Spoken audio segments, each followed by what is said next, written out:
ఒక పాత అడవి చెట్టు మీద ఎత్తులో నిశ్శబ్దంగా అప్రమత్తంగా ఉండే ఒక గుడ్లగూబ నివసించేది. మిగతా జంతువులు రోజంతా వాదించుకుంటూ ఫిర్యాదులు చేసుకుంటూ ఉంటే ఆ గుడ్లగూబ మాత్రం ఎక్కువగా వింటూ గమనిస్తూ ఉండేది. ఒక వేసవికాలంలో అడవిలోని నీరు దాదాపుగా ఎండిపోయింది. జింకలు, కుందేళ్లు, కోతులు, ఏనుగులు అన్నీ కలిసి ఆఖరి బురదగుంట దగ్గర పోట్లాడుకున్నాయి. అందరూ అరుచుకుంటున్నారు, కాని ఎవరూ వినడం లేదు. చివరికి అవన్నీ విసుక్కున్నాయి. ముసలి గుడ్లగూబా, నువ్వెప్పుడూ మాట్లాడవు, నీకు కనీసం పట్టదా? ఆ రాత్రి వెన్నెల వెలుగులో ఆ గుడ్లగూబ వాటన్నింటినీ పిలిచింది. నేనంతా విన్నాను అని అది మెల్లగా చెప్పింది.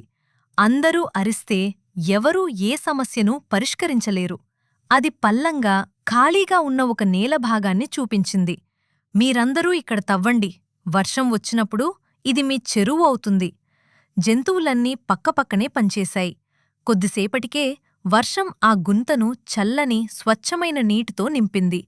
అవి ప్రశాంతంగా నీరు తాగుతూ కొత్త గౌరవంతో ఆ గుడ్లగూబ వైపు చూశాయి. నీతి: ఎక్కువగా వినండి, తక్కువగా మాట్లాడండి. నిజమైన జ్ఞానం ప్రశాంతమైన మనస్సులలోనే పెరుగుతుంది. ఈ కథ మీకు నచ్చినట్లయితే మరిన్ని కథల కోసం కథా అరణ్యాను లైక్, షేర్ మరియు సబ్స్క్రైబ్ చేయడం మర్చిపోవద్దు.